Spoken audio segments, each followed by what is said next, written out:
Hello guys, welcome back to this channel.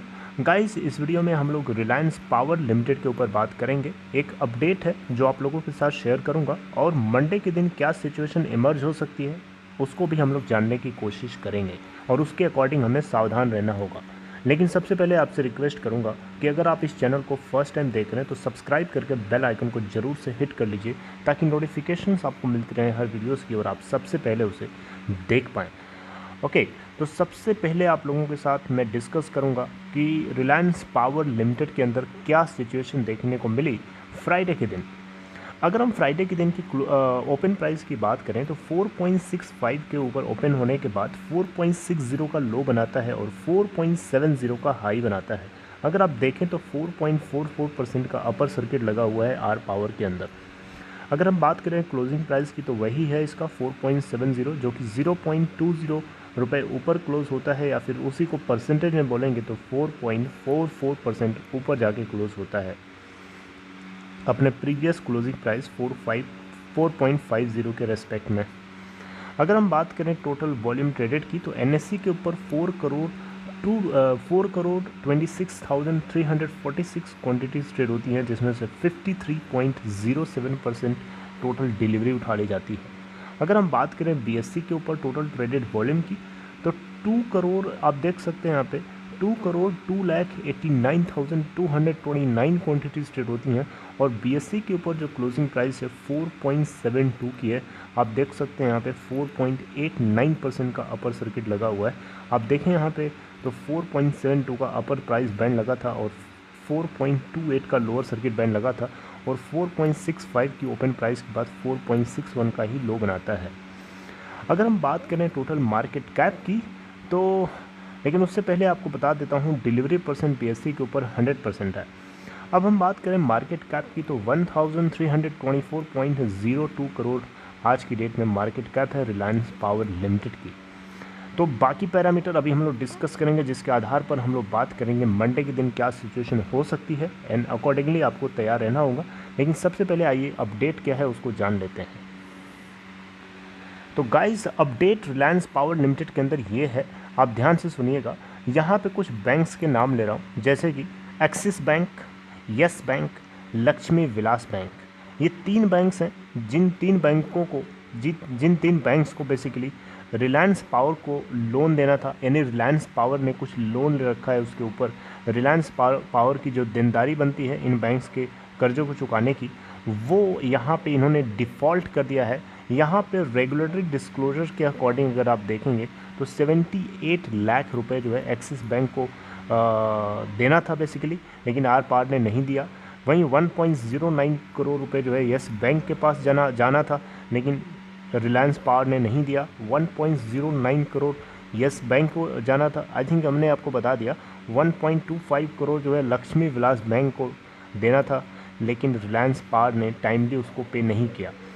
ठीक है, तो यहाँ आपको बता देता हूँ एक्सिस बैंक से बेसिकली जो है रिलायंस पावर ने 75 करोड़ रुपए का जो है लोन अमाउंट लिया था। वहीं हम यस बैंक से बात करें तो 63 करोड़ का लोन लिया था और वहीं लक्ष्मी विलास बैंक की बात करें तो 20 करोड़ रुपए का रिलायंस पावर ने लोन लिया हुआ था।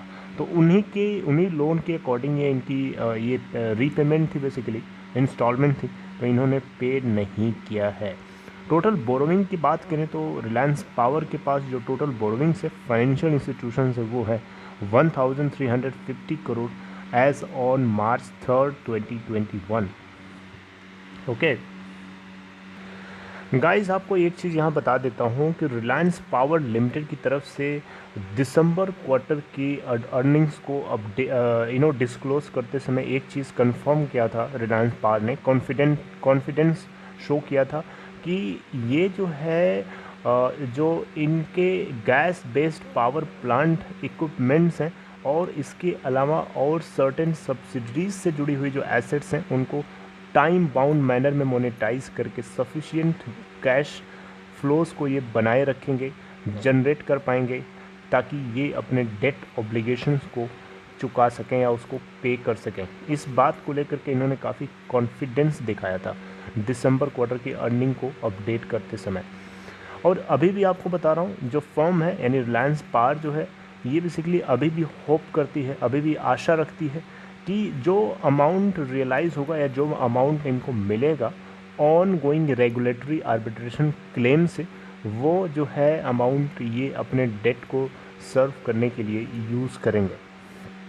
ठीक है, तो बेसिकली यहाँ पे जो डिपेंडेंस है मटेरियल अनसर्टेन इवेंट्स के ऊपर, उसको कंसीडर करते हुए और एसेट्स को रियलाइज़ करते हुए जो ग्रुप है अभी भी कॉन्फिडेंट है कि ये इस तरीके के कैश फ्लोज को बनाए रखेगा और जो इसके डेट सर्विसिंग को इनेबल करने में और उसके लाइबिलिटीज़ को डिस्चार्ज करने में काफ़ी हद तक मदद करेगा during normal course of business. ये रिलायंस पावर लिमिटेड की तरफ से बताया गया।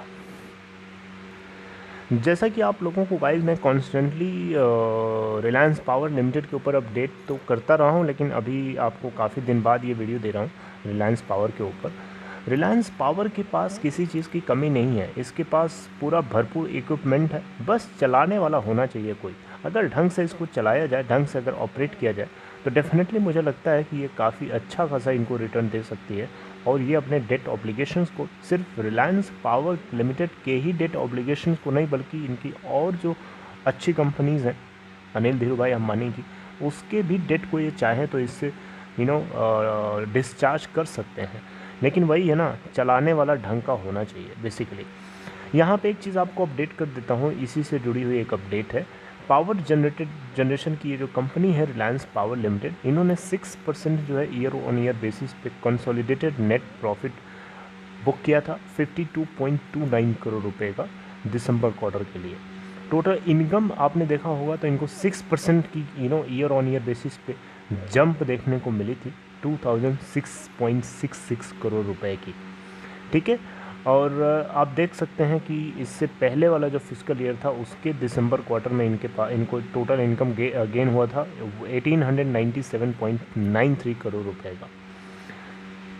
एक चीज़ और यहाँ पे ऐड करी गई है कि रिलायंस होम फाइनेंस लिमिटेड, आपको पता है एडीएजी ग्रुप की ये भी एक कंपनी है। Even Reliance home finance limited Reliance capital limited की एक होली ओन्ड सब्सिडरी है, आपको अच्छे से पता है, जिसके ऊपर मैंने आई थिंक एक वीडियो मैंने पहले भी अपलोड किया है, राइट। तो यहाँ पे आरएचएफएल ने भी 100 करोड़ रुपए जो है लेंडर्स को दिसंबर 2020 क्वार्टर के अंदर रीपेमेंट करना था, लेकिन डिफ़ॉल्ट किया है। ठीक है, तो यहाँ पे बेसिकली जो बैंक्स हैं, बैंक ऑफ बड़ौदा है, पंजाब नेशनल बैंक है, आईसीआईसीआई बैंक है, एचडीएफसी बैंक है, कैनरा बैंक है, कनारा बैंक है, बैंक ऑफ इंडिया है और इंडियन बैंक्स हैं। इन सभी को मिला करके 100 करोड़ रुपए जो है चुकाना था, लेकिन दिसंबर क्वार्टर के लिए, दिसंबर 2020 के लिए इन्होंने अब नहीं रीपेमेंट नहीं किया। ओके, तो यहाँ पे इकरा, आपको पता है इकरा ने बेसिकली यहाँ पे एक रेटिंग एजेंसी है रिलायंस पावर लिमिटेड के इस बेसिकली इन्होंने कंटिन्यू किया है इसको डाउन करने के लिए to remain under issuer non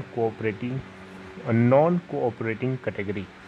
ठीक है, क्योंकि यहाँ पे जो है लास्ट रेटिंग इन्होंने अगस्त 2019 में करी थी, तो लिक्विडिटी प्रोफाइल जो है कंपनी की वो अभी भी पुअर है, ऐसा इकरा की तरफ से माना गया है। और ऐसा बेसिकली इसी को लेकर के इन्होंने एक डाउन रेटिंग करी है। तो गाइज़ अब बात कर लेते हैं रिलायंस पावर लिमिटेड के अंदर क्या सिचुएशन हो सकती है मंडे के दिन।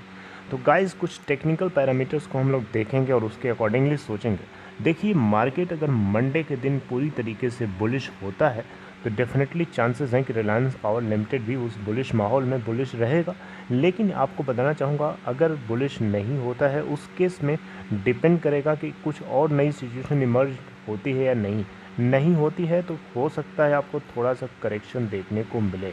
ऐसा इसलिए बोल रहा हूँ गाइज़ क्योंकि इसका रिलेटिव स्ट्रेंथ इंडेक्स अगर अभी देखेंगे तो 73.23 के आसपास चल रहा है, जो कि आप देख सकते हैं ओवर बुलिश है, यानी ओवर बॉट जोन में है, यानी बहुत ज़्यादा बाइंग हो गई है। प्रॉफिट बुकिंग होना यहाँ पे बहुत ही कॉमन है और चांसेस हैं कि ये आपको करेक्ट होता हुआ दिखे। वहीं मनी फ्लो इंडेक्स की बात करें तो 75.56 की वैल्यू होल्ड करता है। अब हम बात करें टोटल रेजिस्टेंस और सपोर्ट की, तो देखिए 4.73 का इसका एक पहला रेजिस्टेंस है और उसके ऊपर 4.77 है और उसके ऊपर 4.83 का है। सपोर्ट 4.63 का है, उसके नीचे 4.57 है और 4.53 का है। पायोटेड लेवल अभी भी इसका 4.7 है। मंथली बेसिस पे देखें या डेली बेसिस पे देखें तो ये आपको बहुत ज़्यादा बुलिश दिखेगा। वीकली बेसिस पे देखेंगे तो उतना ज़्यादा बुलिश नहीं है, लेकिन बुलिश है। मंथली बेसिस पे देखें तो आपको न्यूट्रल मिलेगा। तो आई होप आपको ये एनालिसिस और ये अपडेट पसंद आया होगा। I hope you liked it. तो गाइस आपको इसके अकॉर्डिंगली सावधान रहना होगा। मंडे को आप केयरफुल रहिएगा। एंट्री करने से पहले आप थोड़ा सा वेट एंड वॉच करना आप लोगों के लिए थोड़ा सही रहेगा, क्योंकि जैसी सिचुएशन हो सकती है मैंने आपको अपडेट किया। अब आप इस बात से कितना एग्री करते हैं आप चाहें तो कमेंट बॉक्स में बता सकते हैं। So guys, if you are interested to open Demat or trading account, if in case you are new to stock market, then there is a link for you in description box of this video. Click on that link to open your account in Upstox guys. So see you next time with next update. Till then, take care of yourself.